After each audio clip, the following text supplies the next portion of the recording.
Oi, eu sou Clarice Cardel, eu sou atriz, diretora, produtora e venho nos últimos anos trabalhando em específico com o público da primeira infância. Eu sou um ser do Distrito Federal, eu sou candanga, como muita gente, principalmente na minha geração, eu não nasci em Brasília, eu nasci no Rio de Janeiro, mas eu vim muito novinha para cá. E me criei e me construí aqui nessa cidade. Tinha uma coisa, principalmente há 30 anos atrás, tinha muito uma coisa que tinha um momento que parece que na carreira de todo artista tinha que sair da cidade, né? Eu fui para Madrid, eu morei 18 anos em Madrid e tem mais ou menos 7 anos que eu voltei. E essa minha volta, depois de 18 anos morando numa cidade grande da Europa, tipo Madrid, me reconecta com Brasília e eu amo essa cidade nos mínimos detalhes. Eu me sinto na capital dos grandes países do mundo e, ao mesmo tempo, tem uma qualidade de vida que eu só poderia ter numa cidade pequena. Eu acho essa cidade cosmopolita, eu não acho Brasília uma cidade provinciana.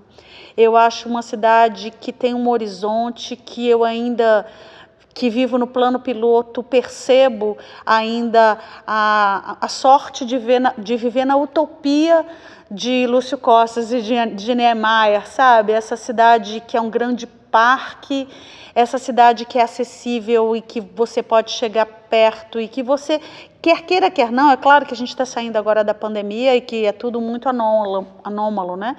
Mas é uma cidade em que é acessível ir ver vários shows, a estar entendendo o que acontece no mundo aqui. Eu gosto muito de morar aqui, muito, muito mesmo. O meu trabalho com a primeira infância, ele acontece meio que de uma forma mágica, né? Ou seja, eu era atriz, me formei na Universidade de Brasília, e aqui em Brasília, nos meus primeiros anos da minha carreira, eu trabalhei com cinema, trabalhei com publicidade, fiz muito teatro com muitas pessoas importantes na cidade, mas aos 20 e poucos anos eu fui fazer uma pós-graduação em Madrid, e fiquei por Madrid. E lá em Madrid eu criei a companhia de teatro La Casa Incerta, e comecei a pesquisar o mundo do teatro para bebês. Isso surge porque, estando em Madrid, eu tive a oportunidade de ver outros artistas que trabalhavam para esse público tão especial, que é a primeira infância. A primeira infância eu defino como de 0 a 5, mas para mim tem a primeiríssima infância, que é esse público misterioso, que a maioria dos artistas tem medo, que é 0 a 3, né? Que são os bebês mesmo. Eu me lembro de eu ter ido num festival de teatro do meu ex-companheiro, o sócio da La Casa Incerta, Carlos Laredo, que ele dirigia um grande festival de teatro em Madrid, e quando eu assisti um espetáculo francês feito com sombras, com uma delicadeza, com uma poética muito específica, e aquele público de 40 bebês, eu me lembro que era calor em Madrid, eu vi eles todos de fraldinha, assim, meio peladinhos de costa, assistindo ao espetáculo. Eu falei, meu Deus, eu quero fazer isso. Eu quero fazer isso, foi uma paixão assim que surgiu.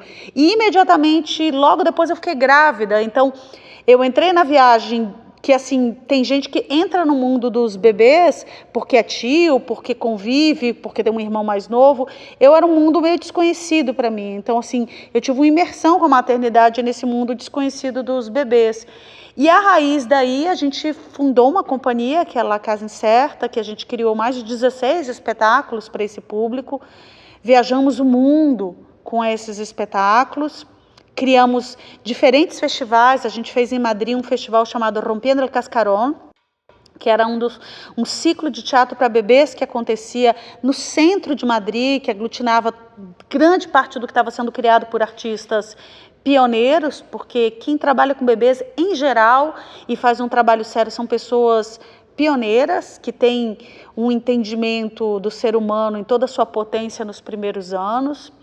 E depois, aqui no Brasil, junto com o Grupo Sobrevento de São Paulo, a gente criou o Festival Primeiro Olhar, que acontece em São Paulo e acontece aqui em Brasília, e que agora vai para a sua 7ª edição aqui em Brasília. Muitas vezes as pessoas me perguntam, nossa, Clarice, mas você não tem saudade de trabalhar com o público adulto? Você não se sente meio limitada como artista, trabalhando só para criança?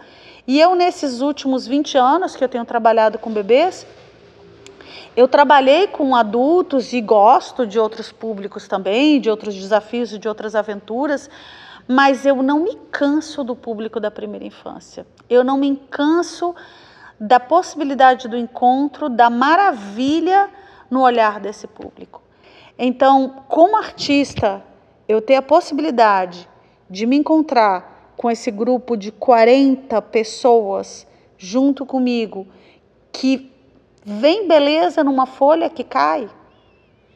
Tudo que eu desejo é poder parar e ficar contemplando uma árvore, vendo uma folha caindo e ver beleza nisso.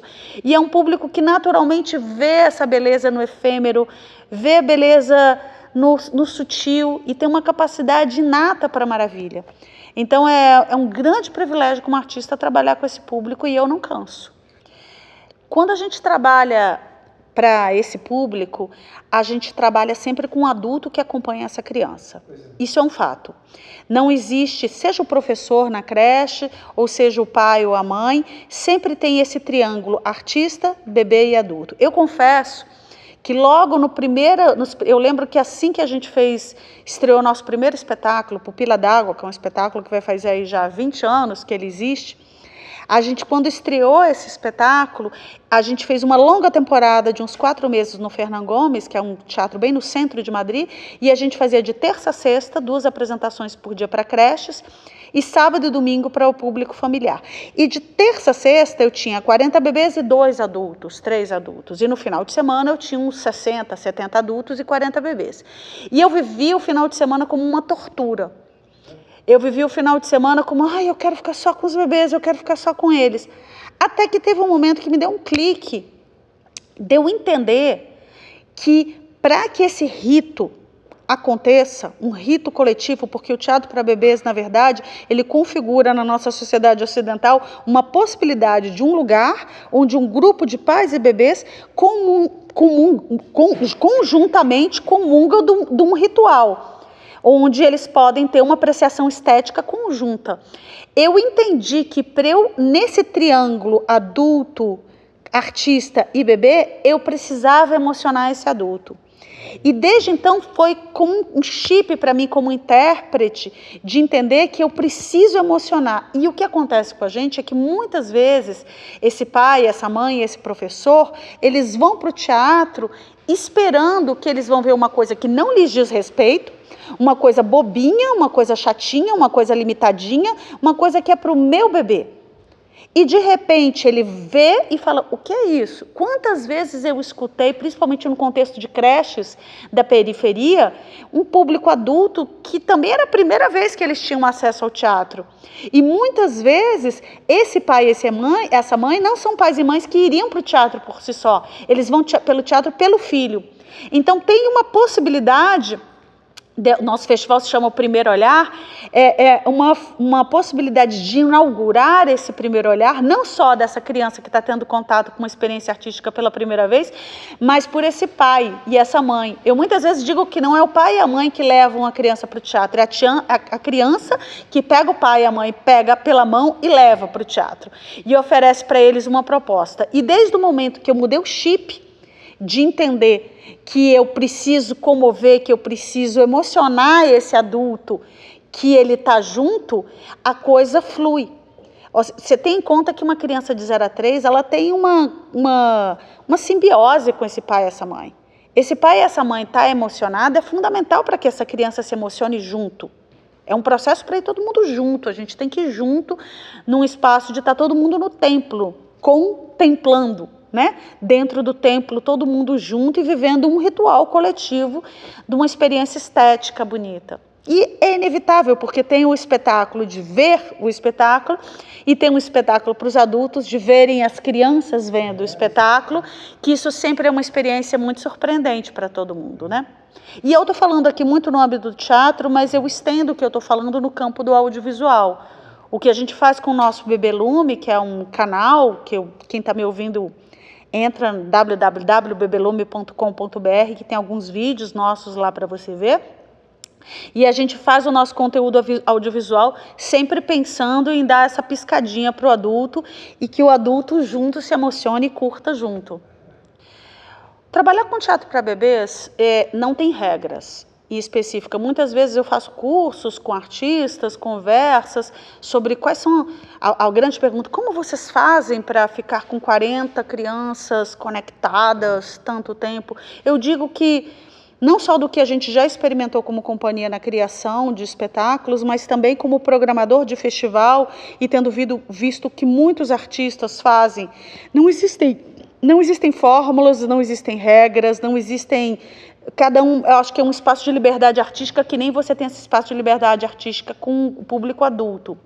Mas tem uma coisa que sim eu acho fundamental, é a intimidade, é o processo de proximidade física e, para tanto, uma quantidade máxima de público. A gente trabalha com um máximo de 40, 0 a 3, máximo 40, e quando chega 3 a 5, 50, 60 no máximo a gente trabalha para que possa ter uma proximidade física e haja efetivamente um encontro entre o artista e esse público de uma forma que tenha uma troca e tenha uma leitura e que possa acontecer isso. Evidentemente, quando você trabalha para um público máximo de 40 e 50 pessoas, não são projetos que se sustentem com bilheteria. Ou seja, não é viável. Então, o nosso trabalho nos últimos 30 anos sempre contou em algum lugar, seja na Espanha, seja em toda a Europa, seja nos festivais do Brasil que a gente foi, ou seja aqui no Distrito Federal, com o apoio do Estado. Em Brasília, eu diria que nossa companhia e o Bebelume, até então, eles funcionam essencialmente por causa do Fundo de Apoio à Cultura.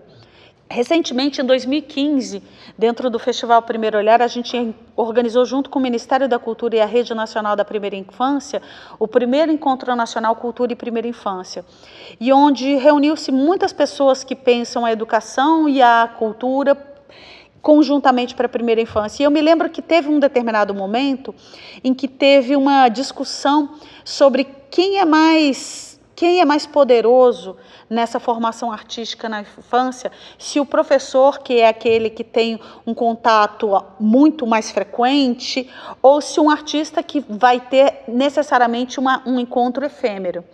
E é verdade que depois de muitas conversas a gente chegou à conclusão que os dois têm o seu lugar, né? A educação artística na escola tem o seu espaço de formação, mas o artista a gente tem que reivindicar o poder do efêmero.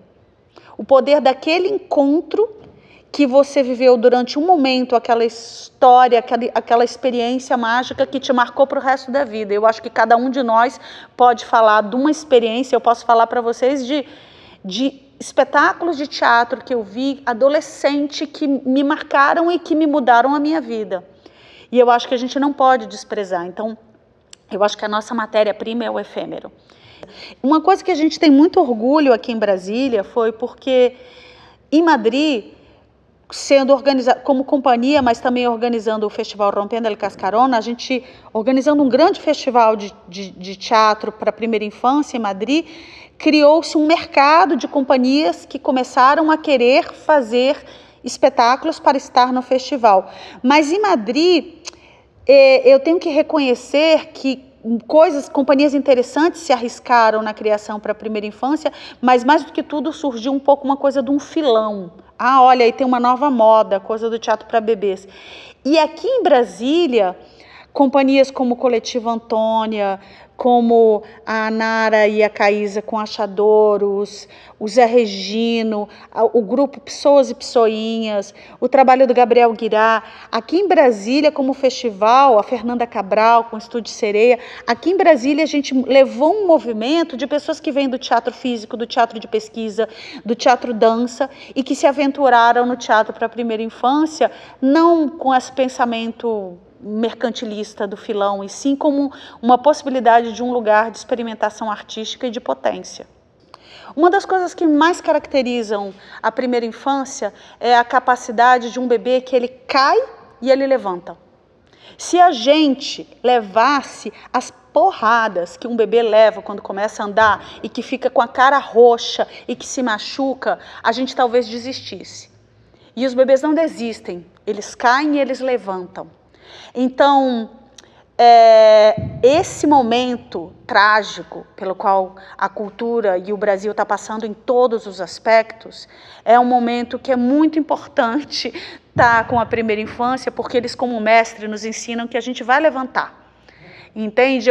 Em 2018, assim que o Bolsonaro foi eleito, eu estava em em temporada na Caixa Cultural de São Paulo, e eu lembro que eu subi no palco muito emocionada. A atriz que trabalhava comigo falou: Clarice, nossa, você está muito emocionada. Eu falei: é porque a partir de agora é missão.